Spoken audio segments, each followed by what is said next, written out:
Matt Barentine, thank you so much for joining us here on Fox 10's Next Weather, and it's a little segment we're going to be doing daily now to keep you informed of all that's happening out there as far as our weather is concerned. Now, let's go ahead and hit the headlines first.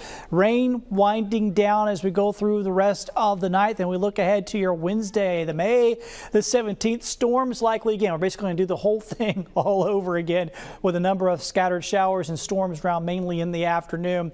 Now, as we look ahead, though, rain will ease later into the week and then on into the weekend as well. Doesn't go away, but it does begin to ease on back. Here's your highs. We actually hit 91 in Mobile right before that rain started at about 1:30 or 2 o'clock. Then things really cooled off, and it's really dependent on exactly when the rain happens, how hot the temperatures get where you're at, and we'll see the same thing tomorrow for Wednesday. It'll depend on the rain for the afternoon temperatures. Here's the rainfall. You can see where the areas that are green, those are areas that saw more than an inch of rain. I can see some spots there in Mobile as well. So heavy rain, brief storms, but they can dump a lot of rain very, very quickly, and that's what they did here this afternoon. Let's look through your futurecast, and we're going to look all into your Wednesday here on May 17th, and you can see pretty good conditions in the morning to start off with. Lunchtime should be pretty quiet as well. Then here we go, right back into the afternoon. Showers and storms rumbling about. That's 3 o'clock. You can see a number of showers and storms here across the area. 4 o'clock. So as you're, picking up the kids from school, driving yourself home from work, running around doing your errands, it's likely at some point you're going to run into a shower or thunderstorm. And just like we've seen the last couple of days, these can briefly be very heavy. And if you're driving along, you drive into that blinding rain, it can be dangerous. So please be careful out there. And of course, it can also create issues with the roads as they fill up with water with these heavy downpours that just, like I said, they go from 0 to 100 very quickly. 6 o'clock tomorrow on your Wednesday, you can see a number of showers and storms continuing to be around there, and right on into the evening hours. And as we get later into the evening, things will wind back down again as we head into overnight hours on Thursday. So here's what it looks like on the planner with the temperatures. Once again, this will be very dependent on exactly when you get the rainfall. In the morning, we should be around 70 degrees, and then we'll head towards the low to mid 80s here around lunchtime. Now, if you get the rain a little bit later, wherever you're at, you may actually get up into the upper 80s tomorrow afternoon. But if it comes a little earlier, you should hold in the mid 80s. All right, let's check out your forecast in Mobile.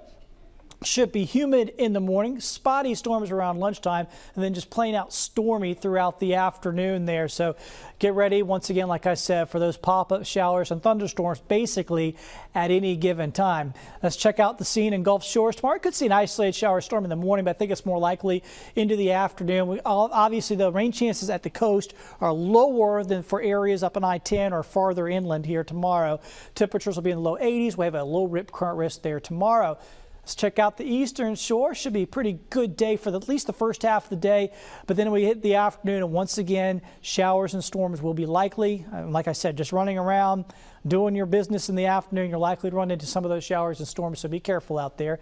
Pensacola, same deal here. Could run into a storm basically at any time. You see the modeling's putting up chances of storms most of the day. I think the best chance of rain will be once again in the afternoon here. Temperatures should hit the low to mid 80s here for us in Pensacola. So it's going to be another active day coming up for Wednesday. The good news is with that rain, I think our heat index values won't be too bad tomorrow. They'll probably top out around 90-ish, and that's about it, because that rain will help us out, won't allow those heat index values to climb into the upper 90s there for us tomorrow. Your beach forecast, obviously not great, but just check out the radar before you head out. You might be able to find some good windows here, particularly about in the middle of the day. I think early in the morning or maybe late in the afternoon, there's going to be some possibilities, some showers and storms, but you can find some windows out there. We could still enjoy a beach day. Once again, low risk of rip currents at water temperature right up around 80 degrees. Here's your rip current risk next several days. It looks just fine here as we go through the end of the week. We'll keep that low rip current risk. Always use caution out in the water regardless. The boating forecast, once again, we're talking about some stormy conditions, I think mainly in the afternoon. This will really be dependent on exactly where you're at with the boat. If you're up on the causeway, watch out for some afternoon storms. If you're down by Dolphin Island or some areas like that, you'll probably find better conditions with less showers and storms around. All right, let's hit the tropics. And I know we're starting to get to that time of year. I know it's preseason, but remember in the last 5-6 years, we've had 5 storms in May. Not seeing that developing out there at the moment, but what will we watch for? We don't see any storms there, but we will be keeping an eye on the water temperatures that we've got going on out here mainly down here, down around Cozumel, because we had what we call the loop current that's kind of broken off and is pushing some very warm water up into the north central Gulf, not too far from us. So we'll have to watch for any storms that try to develop right through the center part of the Gulf. You can see 86-degree water there. And then we got the Gulf Stream over here off the East Coast, and this is also some very warm water, early season storms like that as well, so we'll keep an eye there. But for now, nothing is developing. Here's your rain chances. You can see tomorrow, your Wednesday, very high. And then as we go into the later part of the week and into the weekend, the rain chances do go down. They don't go away. We'll still have some rain around, but they do go down. So let's take you through the end of the week. You can see tomorrow, 80% on your Wednesday, Thursday and Friday, 50 to 30%, so there's still going to be some storms around, but fewer. And then as we hit the weekend, as we put up the 5-day here, you can see Saturday and Sunday, rain chances there. Still going to have some scattered storms around Saturday, isolated on Sunday. But once again, even on Sunday, it's not zero. There will still be a couple of pop-up showers and storms across the area. So that's what it looks like here for the next 5 days. Coming up next on Fox 10, we'll take a closer look at El Nino and how it will likely impact the upcoming hurricane season.